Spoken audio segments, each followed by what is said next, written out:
Amazing day, future R-Crims. Ito palang Q&A flashcards natin for evidence. Ngayon, ito naman ang sagutin natin.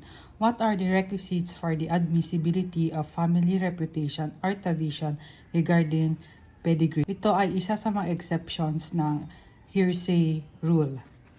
So, ano nga ba itong rule na ito? Yung mga reputation or tradition ng isang pamilya in relation sa pedigree o angkan o ninuno nila ay admissible in evidence. This refers to the knowledge or beliefs of a certain family handed from one generation to another, or to practices or customs which are consistently observed or engaged in by said family.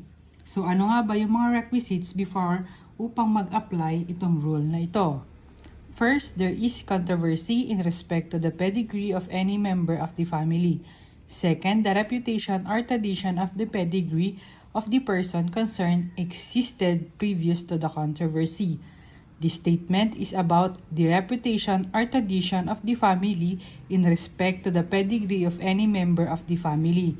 And fourth, the witness testifying to the reputation or tradition regarding pedigree of the person concerned must be a member of the family of said person, either by consanguinity, affinity, adoption, or in the absence thereof, with whose family he or she was so intimately associated as to be likely to have accurate information concerning his or her pedigree. For example, si Pedro ay patay na, pero lagi siyang binibisita ng kanyang anak sa puntod niya. Kalaunan, pati mga apo niya, naabutan man niya o hindi, ay lagi na din siyang binibisita sa puntod niya. Dumaan ang mga araw, pati mga anak ni Pedro ay patay na rin. Pero yung mga apo niya, na si Lucio, Diego at Luis, ay binibisita pa rin siya sa puntod niya. Si Pedro ay may kapatid pala. Si Jose yon. Si Jose walang anak at asawa. Namatay siya at nag-iwan ng mga ari-arian. Sa last will and testament niya, sabi niya na ang magmamana sa ari-arian niya ay mga anak o apo ni Pedro.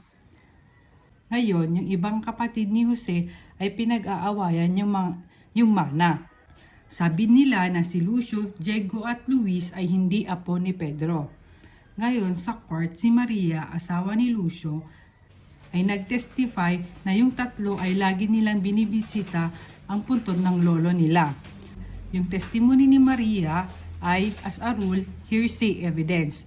Pero dahil sa exception na to, family reputation or tradition regarding pedigree, pwedeng admissible yung testimony niya.